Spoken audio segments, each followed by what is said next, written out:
이 시간 함께 보실 말씀은 여호수아 8장입니다. 여호수아 8장. 설교는 1절부터 29절까지 제가 할 것이지만요, 이 시간 본문을 읽는 것은 아이성 전투의 필승 전략에 관한 핵심 내용만 읽도록 하겠습니다. 자, 여호수아 8장 1절부터 29절 요 사이에서 먼저 1절, 2절부터 보시면요, 주께서 여호수아에게 말씀하시기를 너는 두려워 말고 낙심치 말라. 너는 너와 함께 모든 군인들을 데리고 일어나 아이로 올라가라. 보라, 내가 아이 왕과 그의 백성과 그의 성읍과 그의 땅을 내 손에 주었노라. 너는 요리코와 그곳의 왕에게 했던 것처럼 아이와 그곳의 왕에게도 행할지니라. 그곳의 탈취물과 가축만 전리품으로 너희 것을 삼을지니라. 너는 성읍 뒤에 복병을 둘지니라 하시더라. 그리고 좀 건너뛰어서 18절부터 21절을 보시면요, 주께서 여호수아에게 말씀하시기를 내 손에 있는 창을 아이를 향하여 뻗치라. 내가 아이를 내 손에 주리라 하시니 여호수아가 자기 손에 갖고 있던 창을 그 성읍을 향하여 뻗치더라. 여호수아가 팔을 뻗치자 매복병들이 그들의 자리에서 급히 일어나서 성읍으로 달려들어가 그것을 함락시키고 서둘러 그 성읍에다 불을 놓았더라. 아이 사람들이 그들 뒤를 돌아보자 보라, 성읍의 연기가 공중으로 올라가는 것을 보니 이 길로나 저 길로나 도망갈 힘이 없어졌더라. 중간에 이제 진퇴양난이 된 것이죠. 그때 광야에서 도망간 백성이 추격한 자들에게로 돌아섰더라. 여호수아와 온 이스라엘이 매복병들이 성읍을 차지하고 성읍의 연기가 올라가는 것을 보고 다시 돌이켜 아이 사람들을 죽이니라. 자, 마지막으로 28절, 29절 보시면요, 여호수아가 아이를 불태우고 그것으로 영원한 무더기를 만들었으니 그 황폐함이 오늘에 이르니라. 그가 아이 왕을 저녁 때까지 나무에 매달았다가 해가 지자 여호수아가 그들에게 명하여 그의 시체를 나무에서 내려서 성문 입구에 버리고 그 위에 큰 돌무더기를 쌓도록 하니 오늘까지 남아 있더라. 자, 말씀을 위해 다 같이 기도하겠습니다. 감사하신 아버지 하나님, 아름다운 예배 분위기를 조성시켜 주시고 또 귀한 연주를 통해서 또 귀한 찬양을 통해서 저희들의 마음을 풍성하게 준비시켜 주셔서 감사드립니다. 우리의 이 열려있는 이 마음으로 주님의 위대한 말씀을 심어주십시오. 주님의 말씀으로 저희들을 깨우쳐 주십시오.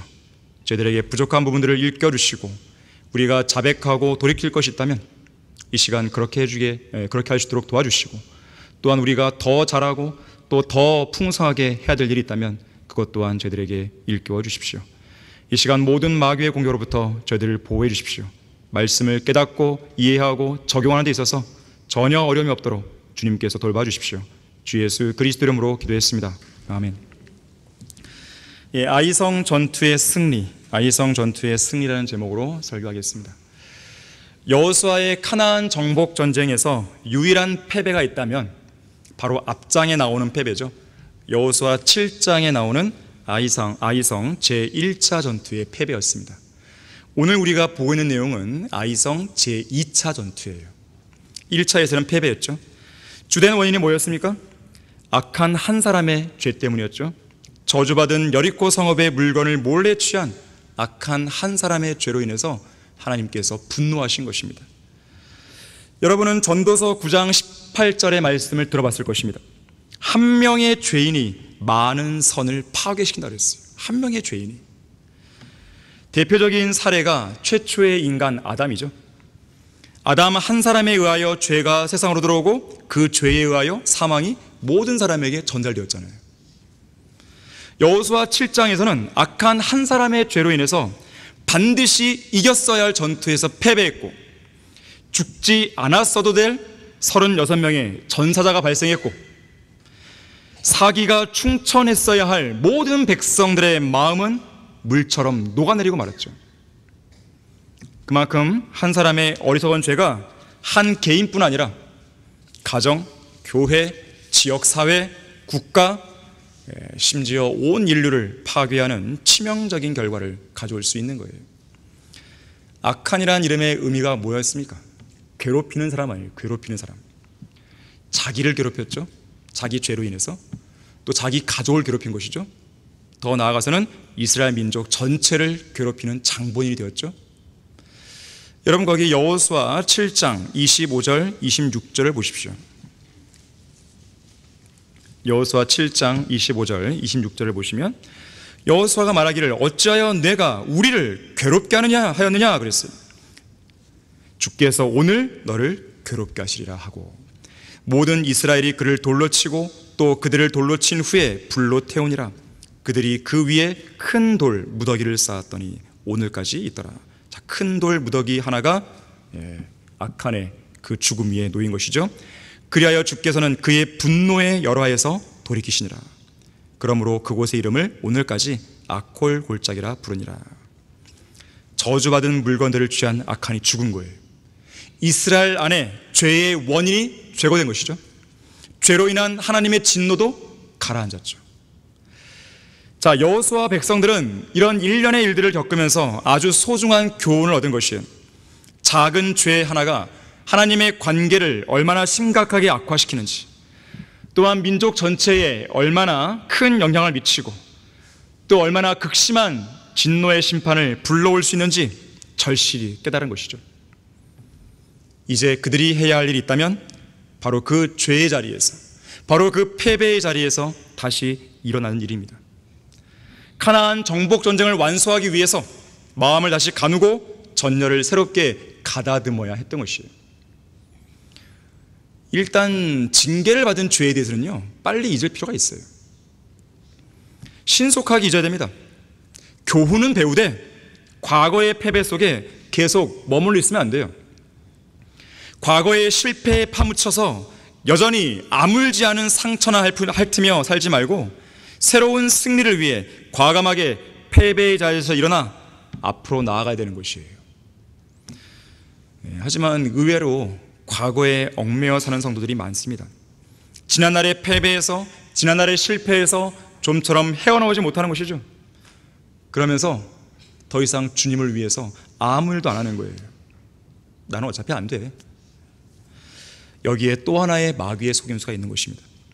죄에 대한 자백과 죄에 대한 징계가 완결되었다면 다시 일어나서 전진하는 거예요. 이것이 바로 거듭난 그리스도인의 삶입니다. 형제들아, 나는 내가 붙잡은 것으로 여기지 않으노라. 다만 한 가지 일, 즉 뒤에 있는 것은 잊어버리고 앞에 있는 것들에 손을 뻗쳐 그리스도 예수 안에서 하나님의 고귀한 부르심의 상을 위하여 그 푯대를 향해 쫓아갈 뿐이라 그랬어요. 빌립보서 3장 13절과 14절의 말씀이죠. 뒤를 돌아보면서 달리는 육상 선수는 없죠. 앞에 있는 결승선을 바라보며 달릴 뿐입니다. 과거 이 과학 시간에 탄성에 대해서 들어보셨을 것이에요. 스프링이나 고무줄 같은 물체가 지니는 대표적인 속성이죠. 그게 바로 탄성이에요. 어떤 물체에 힘을 가했다가 그 힘을 제거하면 원래의 상태로 돌아오는 성질입니다.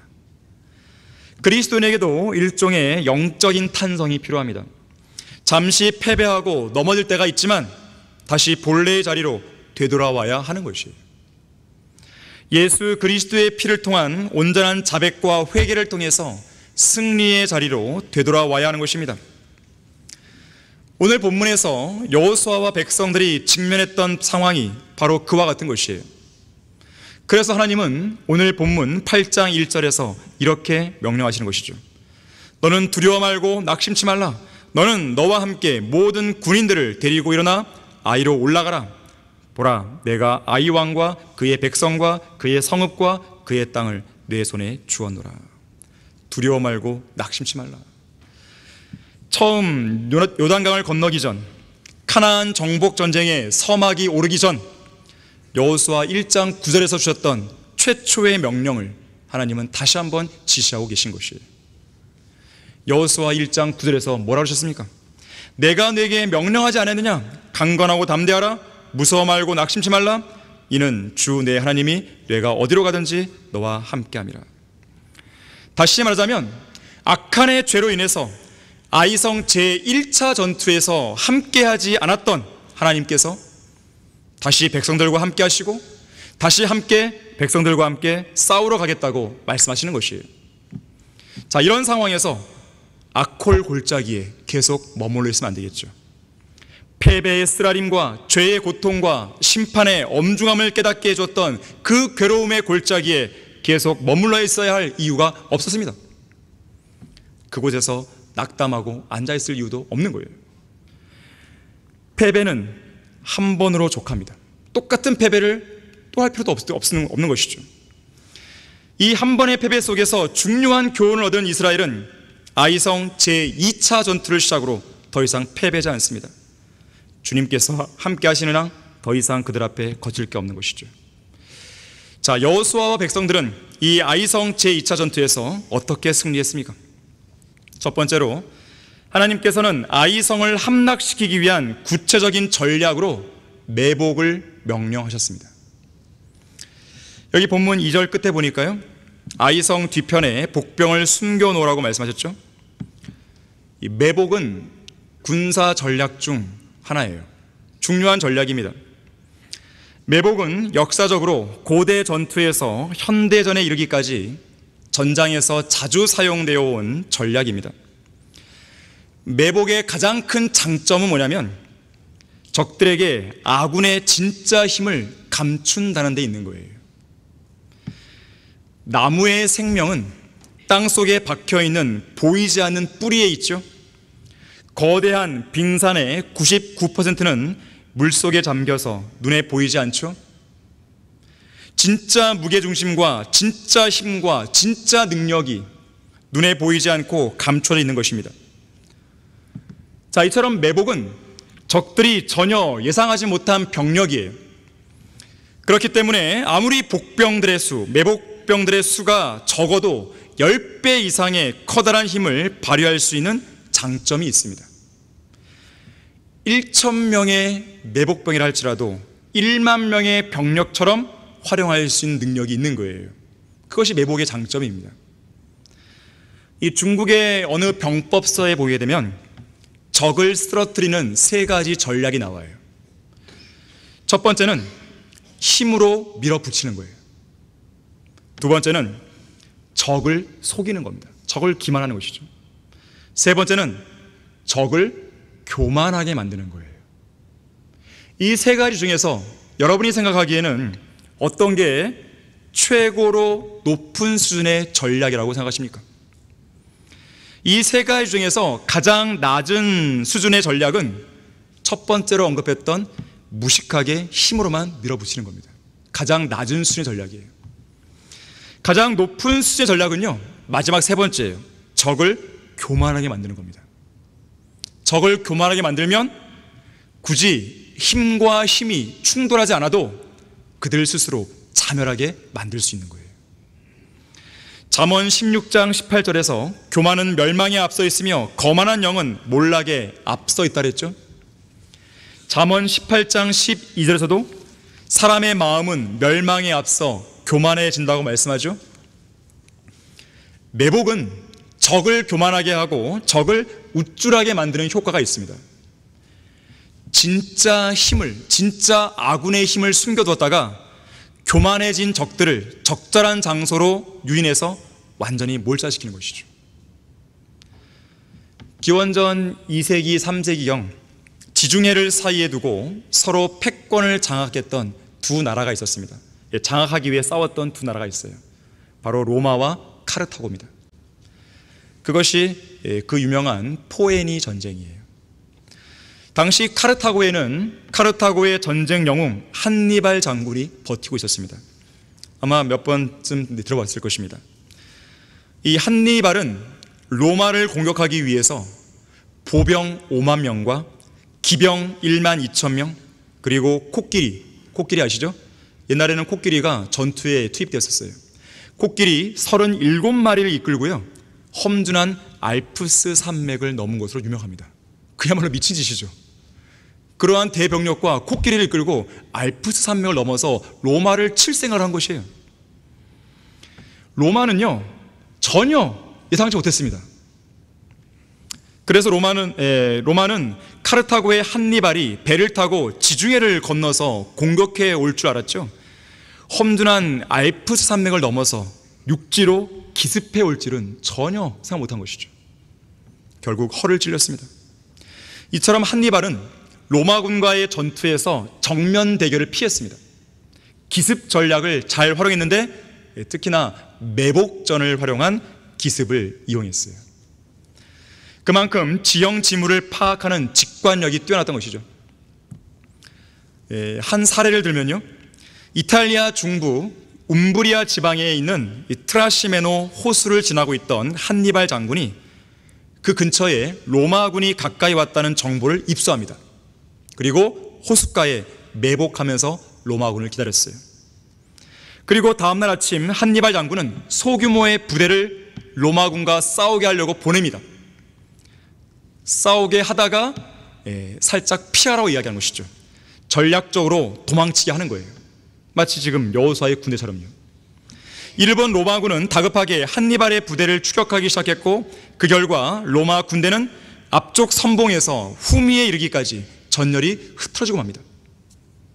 그 결과 한니발은 매복해 있던 군대에게 총공격을 명령했고, 한 번 허를 찔린 로마군은 완전히 붕괴되고 만 것이죠. 결국 이들 4만 명의 병력 중에 절반의 로마의 병사들이 창과 칼에 죽거나 호수에 빠져 죽게 되었다는 것이죠. 자, 이렇듯 여호수아는 하나님의 명령에 따라 매복을 위해서 힘센 용사 3만 명을 준비시켰습니다. 자, 거기 본문 3절과 4절을 보십시오. 그리하여 여호수아와 모든 군인들이 아이를 치러 올라가려고 일어나더라. 여호수아가 힘센 용사 3만 명을 뽑아 밤에 그들을 보내며 그들에게 명하여 말하기를, 보라, 너희는 성읍 뒤에서 성읍을 향하여 매복하고 성읍에서 너무 멀리 가지 말고 모두가 준비하라 그랬어요. 자, 밤에 3만 명을 우선적으로 매복시킨 것이죠. 그리고 12절에서는요, 그 다음날 아침에 5천 명을 추가로 더 매복시킵니다. 총 3만 5천 명이 매복한 것이에요. 나머지 주력부대, 나머지 본대 병력은 11절에서 아이성 북편에 골짜기 하나를 사이에 두고 진을 치게 했습니다. 자, 거기 5절 말씀 보십시오. 나와 함께한 모든 백성은 성읍에 접근하다가 그들이 처음처럼 우리를 치러 나오면 우리가 그들 앞에서 도망치리라. 이는 그들이 우리를 쫓아 나올 것임이라. 우리가 그들을 성읍에서 끌어내리니 이는 그들이 말하기를 그들이 처음과 같이 우리 앞에서 도망친다 할 것임이라. 그러므로 우리가 그들 앞에서 도망치리라. 그때에 너희는 매복한 곳에서 일어나 그 성읍을 점령하라. 전략적으로 도망치는 것이에요. 주 너희 하나님께서 그 성읍을 너희 손에 넘겨주리라. 너희가 그 성읍을 빼앗으면 그 성읍에 불을 놓을지니라. 너희는 주의 명령대로 행할지니라. 보라, 내가 너희에게 명령하였느니라 하더라.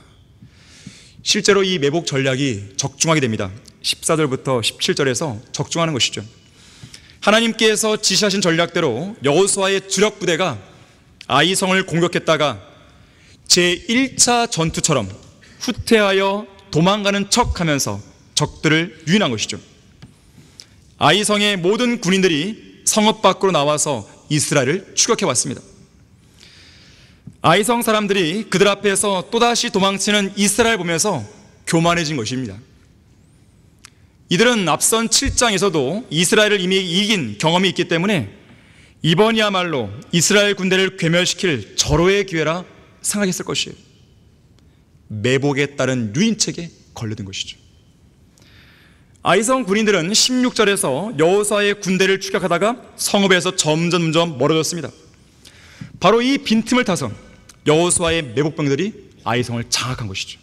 그리고 불을 놓았어요. 연기를 피운 것입니다. 이 신호에 따라서 일부러 도망쳤던 주력 부대가 돌아서서 그들을 쫓아오던 아이성 사람들에게 반격했어요. 결국 적들은 중간에 끼어서 진퇴양난에 빠지고 맙니다. 결국 파멸되는 것이죠. 기가 막힌 전략이었던 것이에요. 사실 모든 전쟁이 그렇지만요, 주의 명령대로만 하면 패배할 이유가 없어요. 여기 지금 8절에서요, 주의 명령대로라는 이 말씀에 주목하십시오. 자, 앞선 제1차 전투의 패배 요인 중 하나는 이 아칸의 죄 때문도 있지만 또 다른 이유는 뭐냐면 아이성 전투를 어떻게 치러야 할지 하나님께 묻지 않았다는 것이에요. 하나님의 명령을 따라 움직인 게 아니라 아이성을 정탐하고 돌아온 사람들, 곧 하나님이 아닌 사람들의 조언대로 약 3,000명만 아이성으로 올라간 것이 화근이었습니다. 자, 여러분 거기 여호수아 7장 2절을 보십시오. 1차 전투와 2차 전투의 차이점을 여러분들이 분명하게 알아두셔야 됩니다. 아칸의 죄가 가장 큰 원인이에요. 자, 그런데 또 하나의 원인은 뭐였냐면, 자, 7장 2절 보시면 여호수아가 사람들을 여리코로부터 베델 동편 베다웬 곁에 있는 아이로 보내며 그들에게 일러 말하기를 올라가서 그 지역을 살펴보라 하니, 자, 이것까지는 잘한 것이에요. 사람들이 올라가서 아이를 살펴보니라. 자, 정탐꾼들의 정보에 따르면 그보다 앞선 전투에서 대승을 거둔 여리코 성읍에 비해서 아이성은 작은 성읍이었다는 정보가 나오는 것이죠. 그리고 인구도 매우 적었어요. 8장 25절에 따르면 아이성 전체 인구가 남녀를 합해서 12,000명에 불과했습니다. 12,000명이라면 싸울 수 있는 군대는요 6,000명이 채 안 됐을 것이에요. 그래서 정탐꾼들의 보고대로 2,000~3,000명의 군사만 보내도 충분히 승산이 있어 보였습니다. 자, 이것은 인간적인 생각이었어요. 자, 거기 여호수아 7장 3절 보십시오. 그들이 여호수아에게 돌아와서, 정탐꾼들이 말하는 것이죠, 그에게 말하기를 백성을 모두 올라가게 하지 말고 약 2,000~3,000명만 올라가서 아이를 치게 하시고 온 백성으로 거기서 수고하지 않게 하소서. 이는 그들이 소수 이민이다 하므로. 자, 이것은 하나님의 명령이 아닙니다. 정탐꾼들의 생각이었던 것이죠. 이것은 오히려 교만과 자만한 마음에서 나온 보고 내용이었습니다. 이 정탐꾼들은 너무나 교만해져서 군대를 지휘하는 여호수아에게 공격하는 전략과 방법까지 제안하고 있는 것이죠. 군대 대장은 여호수아이죠, 정탐꾼들이 아닙니다. 정탐꾼의 임무가 뭐예요? 아이성의 현황에 대해 있는 그대로 보고하는 것이죠. 그들이 군대 대장에게 공격하는 방법까지 조언하는 것은 아닙니다. 이들은 너무 교만해 있었어요. 이들은 여리코 전투에서 대승을 거둔 근본적인 이유가 그들 자신의 군사적인 역량, 사람들의 수 때문이 아니었다는 것을 잊어버린 거 만 것이죠. 전쟁의 승패가 하나님께 달려있다는 것을 잊은 것이에요. 그래서 이들은 아이성을 공격하는 데 있어서 하나님께 어떤 조언도 구하지 않았습니다. 여리코 전투는 어땠습니까? 전쟁을 위한 구체적인 전략과 계획을 하나님께서 자세하게 구체적으로 알려주셨어요.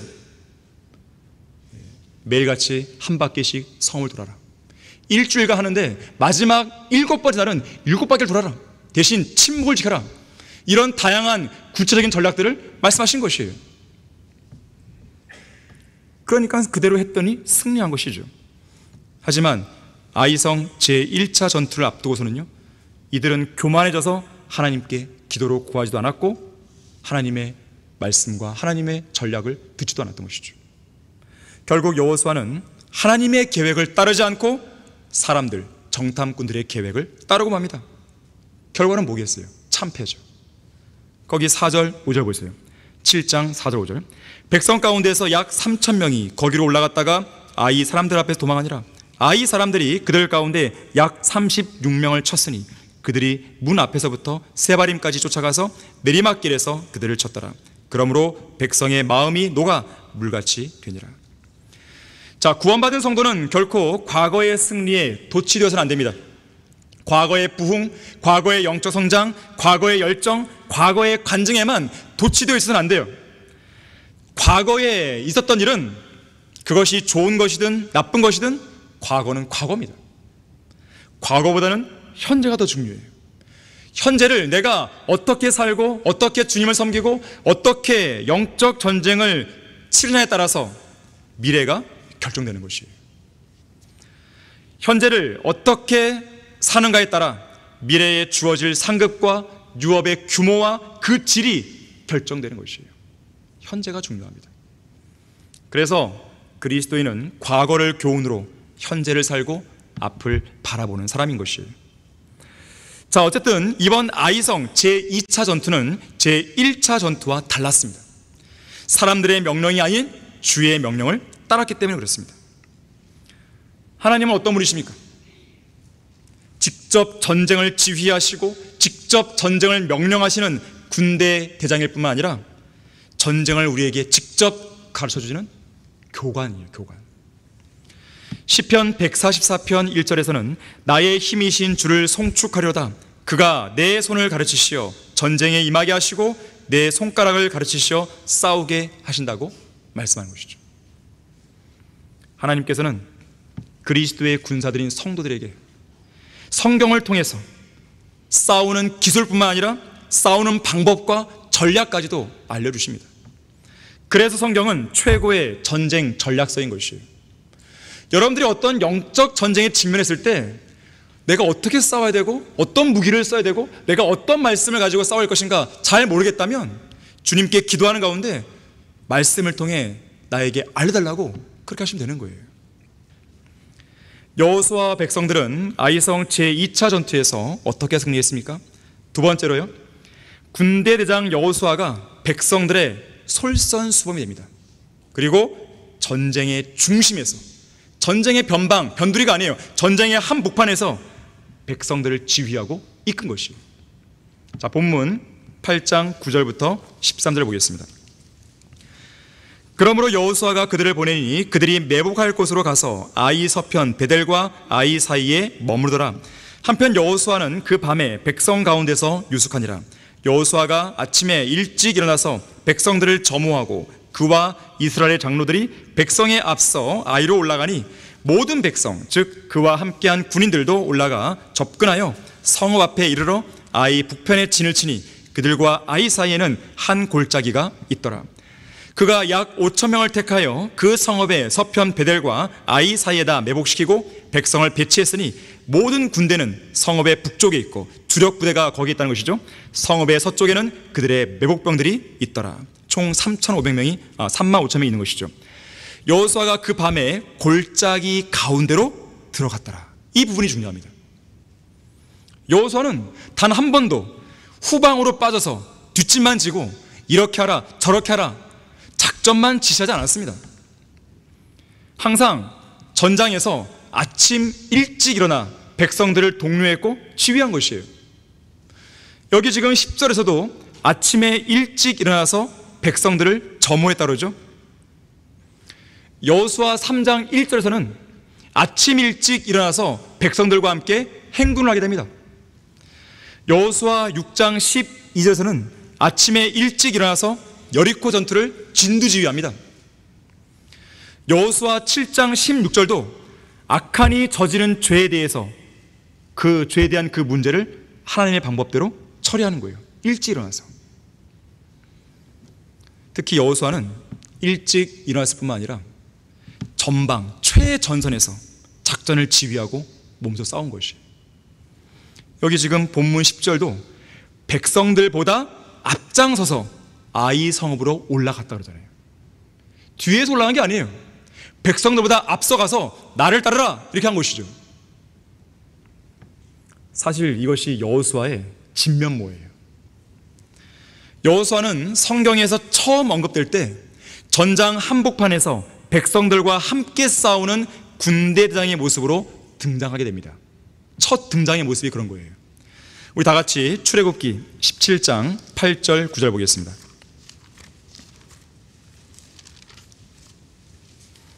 자, 출애굽기 17장 8절 9절 보시면 여호수아가 가장 처음으로 등장하는 장면인데 어떤 모습으로 등장하는지 보십시오. 그때에 아말렉이 와서 르피딤에서 이스라엘과 싸우니라. 모세가 여호수아에게 말하기를 우리에게서 남자들을 택하여 나가서 아말렉과 싸우라. 내일 내가 하나님의 막대기를 내 손에 들고 산 정상에 서리라 하니라. 아말렉이 공격해왔죠. 광야에 거하는 이스라엘을 공격했죠. 신명기 25장 18절에 따르면 이스라엘 백성들 무리의 맨 뒤쪽을 공격했다고 합니다. 맨 뒤쪽에 처져 있는 연약한 자들을 공격한 것이에요. 이것은 마귀가 성도들 또는 교회들을 공격하는 전형적인 방법입니다. 주로 성도의 가장 연약한 부분이나 성경대로 믿는 사람들의 대열에서 낙오에 있는 성도들을 공격하는 것이죠.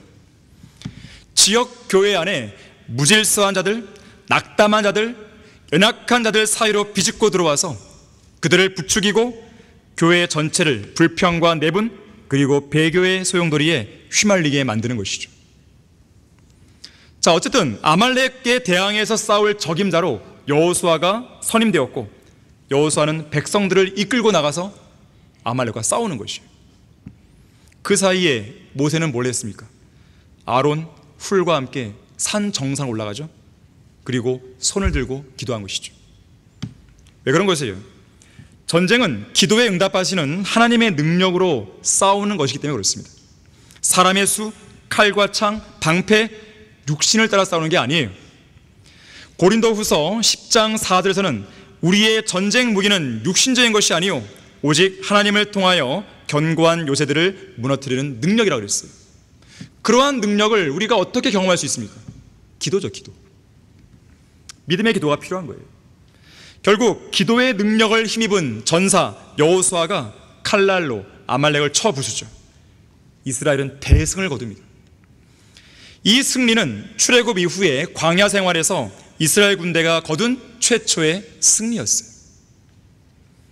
거기 출애굽기 17장 13절 14절 보시면요, 여호수아가 칼날로 아말렉과 그의 백성을 쳐 부수니라.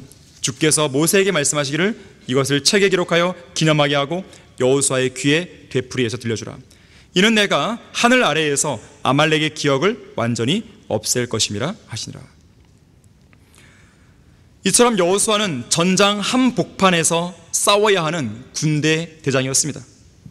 자, 그런데 아이성 제1차 전투를 생각해 보십시오. 그때는 여호수아가 직접 올라가지 않았어요. 정탐꾼들의 말에 의존해서 3,000명의 군사들만 올려보냅니다. 결국 그 전쟁은 패배로 이어졌죠. 하지만 제2차 전투에서는 여호수아 본연의 모습을 다시 회복하게 된 것이에요. 그래서 오늘 본문 8장 13절에서 아이 성읍을 향해 있는 골짜기 가운데로 전쟁 한복판으로 여호수아가 직접 내려갔다고 말씀하는 것이죠. 이것이 바로 영적 지도자의 참 모습이기도 한 것입니다. 바울도 뭐라 그랬죠? 내가 그리스도를 따르는 것처럼 너희는 나를 따르는 자가 되라 그랬어요. 따르게 하려면 앞에서 솔선수범하는 것이죠. 영적 전쟁이든 주님을 섬기는 일이든 앞에서 이끌어야 되는 것이죠. 백성들보다도 앞서서, 성도들보다도 앞서서 영적 전쟁을 수행해 나가는 것이에요. 무엇을 해야 한다고 말만 하지 말고 어떻게 해야 하는지 본으로 보여줄 수 있어야 진정한 목자인 것입니다. 디모데전서 4장 12절에서는 바울이 디모데에게 이렇게 권면하죠. 말과 행실과 사랑과 영과 믿음과 순결에 있어서 믿는 자들의 본이 되라. 앞으로 나아가야 본이 되죠. 어떻게 뒤에서 본이 될 수 있겠어요? 백성들 가운데 섞여 있으면 본이 될 수가 없는 것이죠. 앞으로 나아가서 본을 뚜렷하게 명확하게 보여줘야 되는 것이에요. 사도 베드로도 베드로전서 5장 3절에서 양무리들을 이끌어낼 장로들에게 편지를 보내면서 이렇게 권면하죠. 하나님께서 맡겨주신 자들을 지배하지 말고 오직 양무리의 본이 되라. 자, 그런가 하면요, 전장 한복판으로 직접 내려가 있는 여호수아의 모습은 우리 그리스도의 군사들이 싸우는 영적 전장 한복판에 직접 내려와 서 계시는 예수 그리스도의 모습을 생각나게 합니다. 예수님은 우리만 싸우라고 뒷짐지시는 분이 아니에요. 우리의 구원의 대장이신 예수님은 영적 전장에 직접 들어오셔서 그 싸움을 지휘하시고 이끄시는 거예요. 그분은 항상 우리에게 돌격 앞으로 하지 않으시고 나를 따라오라고 명령하십니다. 앞에 서셔서 전쟁을 이끄시는 거예요. 우리 여호수아 10장 10절 말씀 보겠습니다. 여기에는 또 하나의 전투가 나오는데 바로 기브온 전투예요. 이 기브온 전투의 상황을 말씀하는 이 구절에서 주님께서 전쟁을 어떻게 이끌고 계신지 한번 보시기 바랍니다. 여호수아 10장 10절입니다. 주께서 그들을 이스라엘 앞에서 패주시키시고 기브온에서 큰 살육으로 그들을 죽이시고 베토론으로 오르막길을 따라 그들을 추격하여 아세카와 마케다까지 이르러 그들을 치시니라. 잘 보십시오. 여기서 지금 적들을 직접 패주시키는 분이 누굽니까? 큰 살육으로 죽이고 끝까지 적들을 추격해서 치시는 분이 누구라고 기록하고 있어요? 이스라엘 백성이 아니죠. 이스라엘 앞에서 전쟁을 지휘하시는 하나님이시죠. 주어가 주께 해서 주님이 하시는 겁니다. 이사야 42장 13절에서는 용사같이 나가시어 전사와 같이 투기를 일으키시고 부르짖으며 정령 포효하여 그의 원수들을 쳐서 승리하신다고 말씀하고 있습니다. 이사야 63장 3절에서는 홀로 포도즙틀을 밟았고 분노와 진노 속에서 원수들을 짓밟으신다고 말씀하는 거예요. 언제요? 재림 때 예수 그리스도께서 주님의 군대 맨 전면에 앞에서 이 전쟁을 이끄시는 것이죠. 특히 여기 여호수아 10장 11절에서 보게 되면요, 적들이 베톤으로 내려가는 내리막길에 있었을 때 하늘로부터 우박덩이들을 내리셔서 많은 적들을 죽이신 거예요. 여호수아가 내린 게 아니에요. 하나님이 내리신 거죠.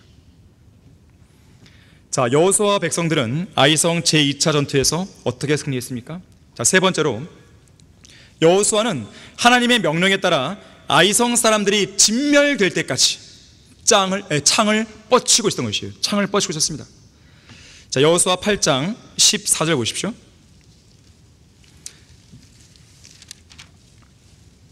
아이 왕이 그것을 보자 그들이 서둘러 일찍 일어나서 성읍 사람들 즉 그와 그의 모든 백성이 이스라엘 백성을 대항하여 싸우러 정해진 시간에 평원 앞으로 나갔으나 그는 성읍 뒤에 그를 대적하여 매복한 복병들이 있는 줄은 알지 못하더라. 아이 성읍의 왕이 움직였는데요, 골짜기 가운데로 들어온 여호수아와 백성들의 모습을 보고 성문을 열고 이스라엘과 싸우기에 나온 거예요. 자신감이 있는 것이죠. 저라도 이겼으니까요. 이때 15절에서요, 사전에 세워놓은 전략대로 여호수아가 이끄는 주력 부대는 제1차 전투 때처럼 패배하는 것처럼 하면서 도망을 칩니다. 그리고 예상했던 대로 아이 왕의 군대는 성문을 열어놓은 채 도망가는 이스라엘의 본대를 추격하게 된 것이죠. 17절에 보니까 아이 성읍 사람 중에서 이스라엘을 쫓아가지 않은 사람이 한 사람도 없다고 그런 것이죠. 모든 군대가 다 나온 것이에요. 그것도 성읍을 열어놓은 채. 매복 전략은 성공적이었습니다. 적들이 덫에 걸려든 것이에요. 결국 아이 성읍은 무방비 상태가 됩니다. 바로 이때 18절에서 전쟁을 주관하시는 하나님의 명령이 떨어집니다. 내 손에 있는 창을 아이를 향하여 뻗치라. 내가 아이를 내 손에 주리라 하시니 여호수아가 자기 손에 갖고 있던 창을 그 성읍을 향하여 뻗치게 됩니다. 이 창을 뻗치는 이 행동은요, 매복병들에게 보내는 일종의 신호였어요. 무슨 신호입니까? 성읍을 정복하고 성읍에 불을 놓으라는 것이죠. 그래서 19절에 보니까 실제로 매복병들이 아이 성으로 들어가서 성읍을 함락시키고 성읍에 불을 놓습니다. 또한 이 창을 뻗은 이 행동은 영광스러운 승리를 상징적으로 보여주는 것이에요. 그런데 놀라운 점은 26절에 보니까요, 아이 성읍의 모든 거민을 완전히 진멸할 때까지 여호수아가 창을 폈던 그 손을 거두지 않았다는 것이에요. 전투가 끝날 때까지 계속해서 창을 뻗치고 있었던 것이죠. 생각해 보십시오. 전쟁은 1, 20분 만에 끝난 게 아닙니다. 러크만 목사님의 설명에 따르면 적어도 6시간은 지속되었을 거라고 하는 것이죠. 창을 든 채로 앞으로 뻗는 것은 10분도 5분도 버티기 힘든 일입니다. 앞서 언급한 출애굽기 17장에서 아말렉이 이스라엘을 공격했을 때 모세는 산으로 올라가서 손을 들고 있었죠. 모세가 손을 들고 있으면 이스라엘이 이겼고, 힘이 빠져서 손을 내리면 아말렉이 이겼죠. 손을 계속 올리고 있느냐 내리고 있느냐에 따라서 전쟁 양상이 바뀐 것이죠. 그래서 모세는 전투가 진행되는 동안 계속해서 끝까지 손을 들어 올려야 됩니다.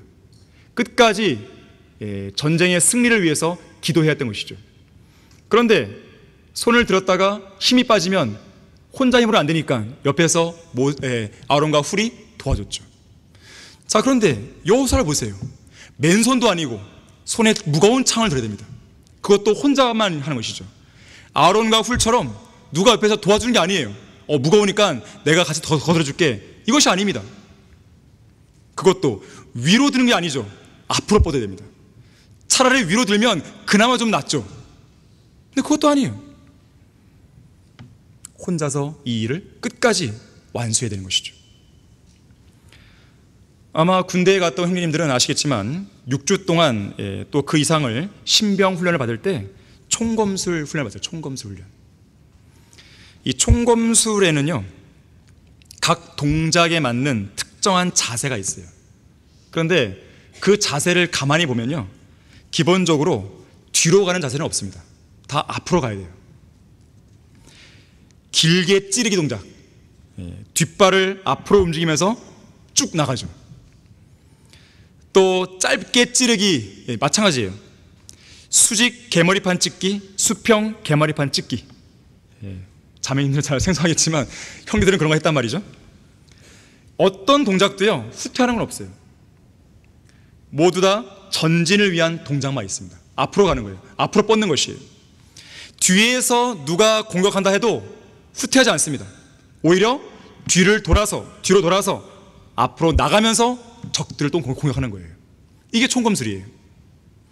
자, 여호수아에게는 오직 창을 뻗치고 앞으로 나아가는 전진만 있을 뿐 후퇴는 없습니다. 근데 군대에서 훈련 받다 보면요, 이 총검술 훈련이 잘 안 될 때, 그러면 훈련을 맡고 있는 그 교관들이요, 이 병사들에게, 신병들에게 기합을 줍니다. 어떻게 기합 주냐면 이 차렷총을 앞으로, 그러면서 이 총검을 앞으로 뻗게 합니다. 그리고 한쪽 손을 내리게 합니다. 그러면 한쪽 손으로 버텨야 돼요. 아무리 팔뚝이 굵고 이 팔뚝에 힘이 있다 하더라도요, 뭐 5분도 안 돼서 그냥 힘이 떨어버리는 것이죠. 그런데 지금 여호수아는 그게 아니죠. 칼도 아니고 무거운 창을 들고 앞으로 쭉 뻗고 있는 것이죠. 최소 6시간을. 자, 이것이 우리에게 주는 영적 교훈은 분명합니다. 영적 전쟁에서 완전한 승리를 거둘 때까지 손에서 창을 거두거나 결코 칼을 놓지 말라는 것이죠. 여호수아와 칼렙은 이런 부분에 있어서 우리에게 좋은 모범이 돼요. 칼렙은 80세가 되어서도 칼을 놓지 않았어요. 여호수아도 120세까지 계속 전투에 가담했죠. 다윗과 함께했던 세 용사 중 하나인 엘르아살은 필리스티안들과 벌인 파스다밈 전투에서 손이 칼에 달라붙을 때까지 얻어냈어요. 모든 일을 다 이루기까지 전신 갑옷을 벗으면 안 되죠. 마지막 총알을 다 쏠 때까지 총을 내려놓으면 안 되죠. 총알을 다 썼으니까 이제 내려놔도 되겠지. 아닙니다. 총알이 없다면 육박전을 벌여야 되는 것이죠. 그래서 총검술을 배우는 겁니다. 각자에게 주어진 무기를 손에서 놓을 생각을 해서는 안 되는 것이에요. 그래서 여기에는 끈기 있는 인내가 필요한 거예요. 이와 연관해서 럭크만 목사님은 이렇게 말씀합니다. 당신의 삶에서 제거해야 할 죄나 나쁜 습관이 있는가? 승리를 얻을 때까지 싸움을 멈추지 말라. 누군가가 글쎄요, 노력하고 또 노력했지만 전혀 개선될 기미가 보이지 않는데요? 라고 말할지 모른다. 그러나 확실한 것이 하나 있다. 만약 당신이 전쟁에서, 이 싸움에서 포기한다면 결코 승리를 얻을 수 없다. 잠언 24장 16절에서는 의로운 사람은 7번 넘어져도 다시 일어나나 악인은 재앙으로 인하여 넘어지로다라고 말씀한다. 올바르게 행하려고 노력한 사람은 설령 죄나 시험으로 타격을 받아 넘어진다 해도 마냥 넘어져 있지는 않을 것이다. 반드시 그는 일어나서 회개하고 예수 그리스도의 피 아래로 갈 것이다. 그리고 다시 가서 또 싸울 것이다. 그런데 영적 전쟁에서 마귀와의 싸움이 길어지면 길어질수록 대부분의 그리스도인들은 그 지속력을 잃게 됩니다. 마귀 역시 그걸 잘 알고 있어요. 한 번의 공격 이길 수 있어요. 2번 이길 수 있어요. 3번 이길 수 있어요. 5번까지 이길 수 있어요. 물론 사람마다 다르겠지만요. 하지만 어떤 사람은요, 6번째에 넘어지는 것이죠. 7번째 넘어지는 것이죠. 8번째 넘어지는 것이죠. 아니 10번을 버텼지만 11번째에 넘어질 수 있는 것이에요. 완전한 승리를 거둘 때까지 끈기는 인내가 필요한데 그러한 인내심을 견제하지 못하면 어느 한순간 넘어지는 거예요. 하나님께서 세상에 그와 같은 사람은 아무도 없다고 평가했던 그 욥, 이 욥은 한순간에 전 재산을 잃었고 10명의 자녀들을 땅에 묻었고 온몸에는 심한 종기가 퍼진 극한 상황에서도 죄를 짓지 않으려고 자신의 입을 지킨 당대의 의인이었어요. 자신의 입을 지켰습니다. 문제는 시간이었어요. 일주일이 지났을 무렵 욥의 입에서 가장 먼저 나왔던 말은 자신이 태어난 날을 저주하는 말이었습니다.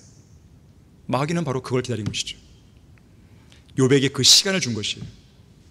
한 번 정도 이길 수 있어요. 두 번도 이길 수 있어요.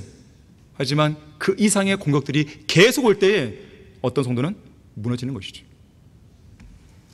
영적 전쟁에서도 성도들의 힘을 빠지게 하는 것은 한 번에 몰아치는 원수들의 맹렬한 공격보다는 끈질기게 지속되는, 집요하게 지속되는 게릴라전입니다. 이때에 군인에게 요구되는 것은 마지막 순간까지 버텨내는 인내심입니다. 그래서 우리의 군대대장이신 예수님께서는 그분의 군사들을 훈련시키기 위해서 군사들에게 믿음의 시련을 허락하십니다. 그리고 인내를 길러내게 하시는 거예요. 그리고 전쟁 교범인 성경을 통해서 인내를 배우게 하시는 거예요.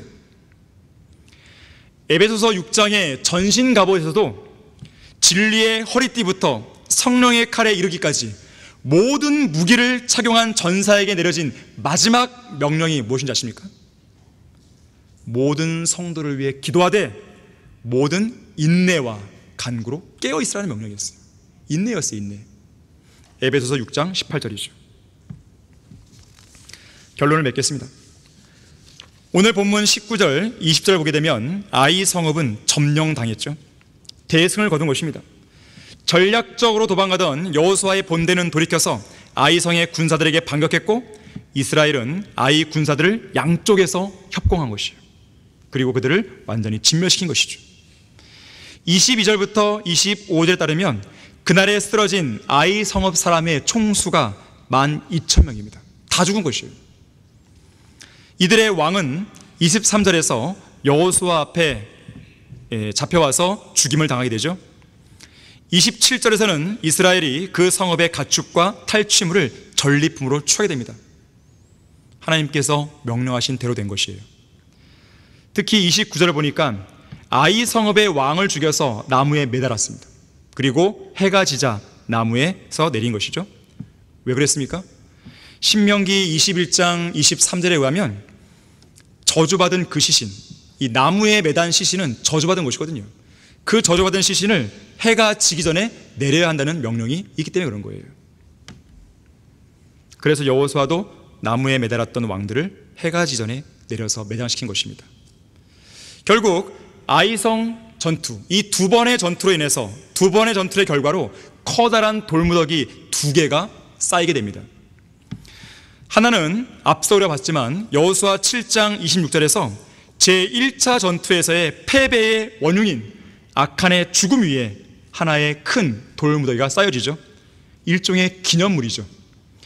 또 다른 하나는 오늘 본문 29절에서 제2차 전투에서의 승리를 보여주기 위해서 적들의 수장인 아이 왕의 죽음 위에 쌓이게 됩니다. 2개의 기념물이에요. 커다란 돌무더기. 그래서 이스라엘은 2차례의 아이성 전투로 인해서 2가지 큰 교훈을 얻는 거예요. 첫 번째 커다란 돌무더기는 뭘 보여줍니까? 악홀 골짜기, 패배의 쓰라림, 죄의 고통, 심판의 엄중함이 얼마나 큰지를 깨닫게 해준 거예요. 그 돌무더기를 보면서 이스라엘 백성들은 항상 생각해야 되는 것이죠. 그러나 두 번째 돌무더기, 아이성 전투의 위대한 승리를 보여준 것인데, 아무리 아이성처럼 작은 성읍도 하나님이 함께하지 않으면 패배하고, 그러나 하나님이 동행해 주시고 우리가 싸우는 믿음의 선한 싸움을 주도해 주라고 주님께 기도하면 하나님이 도와주셔서 승리하게 한다는 것이죠. 그래서 아콜 골짜기에 쌓인 무덤을 통해서는 패배의 쓰라림을 보지만 두 번째 큰 돌무대를 통해서는 위대한 승리를 보는 것이에요.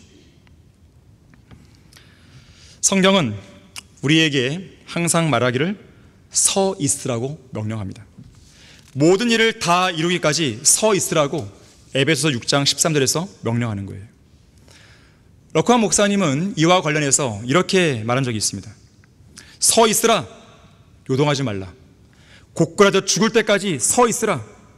나는 1949년 3월 14일에 플로리다주 펜사콜라에 있는 한 방송국에서 슈파일 목사님으로부터 복음을 듣고 구원받았다. 그때 목사님은 킹제임스 성경 신약을 꺼내 보이시면서 이것이 하나님의 말씀이라고 믿습니까? 라고 물으며 복음을 전하기 시작하셨고 나는 네 맞습니다 라고 대답했다. 당시 나는 3개월에 한 번꼴로 성경을 읽고 있었다. 그렇게 구원받은 지 60년의 세월이 지난 지금 누군가가 내게 다가와 킹제임스 성경을 내밀면서 러크만 씨, 이것이 하나님의 말씀이라고 믿습니까? 라고 물으면 여전히 나는 네 맞습니다 라고 대답할 것이다. 나는 킹제임스 성경에 대한 성경적 믿음을 그때부터 지금까지 그대로 고수해 왔고 그러한 입장에서 단 한 발짝도 움직이지 않았다. 나를 고집센 노인이라고 욕할지 모르지만 적어도 내가 취한 성경적 입장을 모른다고 말할 사람은 아무도 없을 것이다. 자, 이처럼 우리도 모든 전쟁이 끝날 때까지 항상 굳게 서 있어야 됩니다. 교회 안에서의 여러분이 위치해 있는 그 전쟁의 대열을 흐트려서는 안 됩니다. 여러분이 지키지 못한 그 전선을 통해서 원수 마귀가 침투하지 못하게 해야 되는 것이에요. 영적 전장에서 여러분의 자리를 굳건하게 지키며 담대하게 서 있는 여러분 모두 되기를 바라겠습니다. 다 같이 기도하겠습니다. 감사하신 아버지 하나님, 우리는 영적 전쟁에 관해서 다시 한번 상고해 보았습니다. 우리의 매일의 삶은 영적 전쟁의 연속입니다. 그러한 전쟁에 투입된 그리스도의 군사로서 우리는 우리의 자리에서 마땅히 사수해야 할 그 위치에서 굳건히 서 있어야 합니다. 우리 성도들 가운데 혹이라도 영적 전쟁에서 패배하여 넘어진 성도가 있다면 이 시간을 계기로 해서 다시 한번 일어나서 주님을 위해 싸우는 그러한 그리스도의 용맹스러운 군사 될 수 있도록 도와주십시오. 주 예수 그리스도 이름으로 기도했습니다.